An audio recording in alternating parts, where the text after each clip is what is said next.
Types of unemployment कौन कौन सी है? टाइप्स ऑफ अनएम्प्लॉयमेंट, पहली जो देखने को मिलती है वो है डिसगाइज्ड, ये है एग्रीकल्चर में। What is disguised unemployment? आपके फार्म पे 10 लोग चाहिए और 10 की बजाय आपने 15 बिठा रखे हैं। क्यों बिठा रखे हैं? क्योंकि आप गांव में रहते हैं और आपके चाचा, ताया, अंकल, आंटी सब ने कहा यार मेरा लड़का आजकल कोई काम नहीं कर रहा, इसको अपने साथ खेत पे ले जा, तो आप ले गए। ऐसे ही किसी और ने बोला यार ये भी काम नहीं कर रहा, इसको अपने साथ खेत पे ले जा, आप ले गए। आपके खेत पे सिर्फ 10 लोगों की जरूरत है, but you are hiring 15। Technically उन 5 के आने से तुम्हारी प्रोडक्शन में कोई असर नहीं है, लेकिन उन 5 को सैलरी देनी पड़ेगी, हाँ, प्रॉफिट का हिस्सा देना पड़ेगा, हाँ। तो ये जो 5 है ना, ये डिसगाइज्डली अनएम्प्लॉयड है। डिसगाइज मतलब छुपा हुआ है इनका अनएम्प्लॉयमेंट, दिख नहीं रहा, ऐसे लग रहा है कि काम करते हैं बेचारे, लेकिन कोई काम नहीं करते, बैठे बैठे वेले गप्पे मारते हैं। Disguised unemployment is a major problem जो हमारे एग्रीकल्चर में बहुत ज्यादा दिखता है। ये पहली टाइप ऑफ अनएम्प्लॉयमेंट है।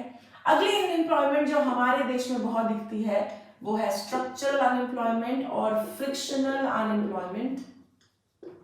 स्ट्रक्चरल अनएम्प्लॉयमेंट क्या होता है? जब इकोनॉमी का स्ट्रक्चर चेंज होता है। स्ट्रक्चर क्या? इकोनॉमी के 3 सेक्टर्स हैं, प्राइमरी, सेकेंडरी, टर्शरी। अब क्या है, 1950s में प्राइमरी सेक्टर में ज्यादा लोग थे, सेकेंडरी और टर्शरी में कम थे। अब धीरे धीरे प्राइमरी सेक्टर में अभी भी ज्यादा है, लेकिन थोड़े कम हो रहे हैं और सेकेंडरी और टर्शरी में बढ़ रहे हैं। अब जब ये चेंज होती है economy, the structure is changing in the economy, तो प्राइमरी सेक्टर से सेकेंडरी और टर्शरी सेक्टर में नौकरी पाने के लिए आपको ज्यादा स्किल्स की जरूरत होती है, नॉलेज की जरूरत होती है, डिग्रीज की जरूरत होती है, जो अगर आपके पास नहीं है तो आपको नौकरी नहीं मिलती।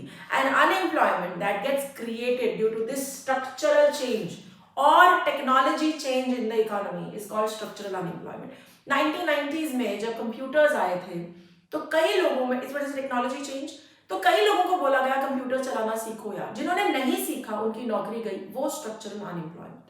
ठीक। तीसरी अनएम्प्लॉयमेंट है फ्रिक्शनल अनएम्प्लॉयमेंट। जब 2 jobs, let's say I am working somewhere और मैं वो नौकरी छोड़ देती हूँ, फिर मेरे को साल भर तक नौकरी नहीं मिलती, साल के बाद मेरे को दूसरी नौकरी मिलती है। तो ये जो साल भर का पीरियड है, 2 जॉब्स के बीच का period, when I am looking for a job, I am not getting one, technically unemployed हूं मैं, उस समय पे हम बोलते हैं what we are facing is frictional unemployment. ठीक है, तो फ्रिक्शनल अनएम्प्लॉयमेंट क्या?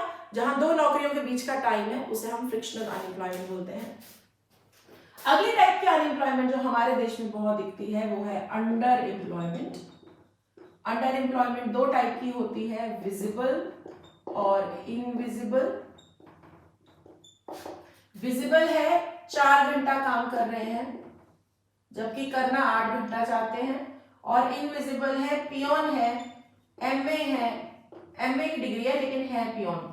Now I understand, make you understand what is underemployment. Underemployed, ज्यादा का पोटेंशियल है, ज्यादा कर सकते हैं, कम कर रहे हैं।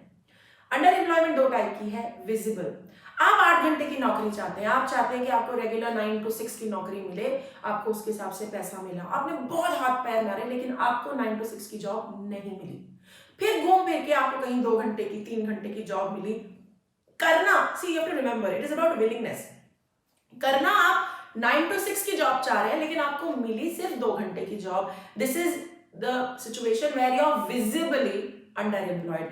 दिख रहा है कि आप ज्यादा काम करना चाहते थे, आपको नौकरी नहीं मिली, आप कम काम करने पे मजबूर है। This is visible underemployment. And you have to remember, but यहाँ पे मुझे एक बात कहनी है, यहाँ पे मैं उन लोगों की बात नहीं कर रही जो इच्छा से 2 घंटा काम कर रहे हैं कि भाई मैंने तो करना ही 2 घंटा काम है, हम उनकी बात नहीं कर रहे।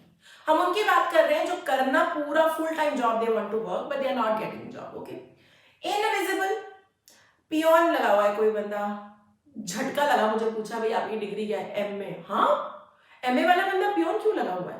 ये अंडर एम्प्लॉयमेंट है, बिकॉज एमए वाला बंदा should have been the peon in the first place, he should have been doing something else, लेकिन क्योंकि उसको कोई और नौकरी मिली नहीं तो उसको पियोन की नौकरी करनी पड़ी। And this is where you are invisibly underemployed, because nobody in the world will know कि भाई तुम एमए हो। हर किसी को मतलब सोच भी नहीं सकता कोई, लेकिन हाँ वो एमए है लेकिन पियोन की नौकरी कर रहा है।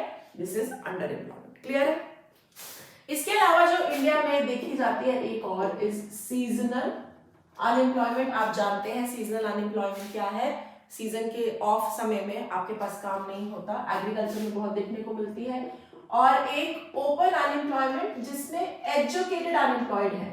मतलब हमारे देश में तो ये बहुत ही फिनोमिनल है यार, ग्रेजुएशन कर ली, सब कुछ कर लिया, कहने को ग्रेजुएट है, नौकरी ही नहीं है, क्योंकि ग्रेजुएट को हमारे देश में कोई पूछता ही नहीं है। Then you got to do something else यार, you got to do something else, कोई पोस्ट ग्रेजुएशन, कोई एमबीए जैसा कोर्स, कोई सीए जैसा कोर्स, ताकि तुम स्किल ओरिएंटेड हो सको और तुम्हें जॉब मिल सके।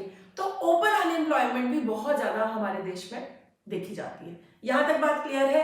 टाइप्स ऑफ अनएम्प्लॉयमेंट क्लियर है? All good. चलो, तो आज की वीडियो में हमने दो टॉपिक्स छेड़े, एक ये कि एम्प्लॉयमेंट पैटर्न्स, एम्प्लॉयमेंट ट्रेंड्स क्या चल रहे हैं हमारे देश में, दूसरा टाइप्स ऑफ अनएम्प्लॉयमेंट कौन सी है जो हमारा देश देखता है। आई होप ये दोनों टॉपिक्स तुम्हें क्लियर है एब्सोल्युटली। अगली वीडियो में डिस्कस करेंगे गवर्नमेंट के प्लान्स एंड पॉलिसीज, क्या क्या नए प्रोग्राम्स आए हैं and how has government tried to control the problem of unemployment in the economy.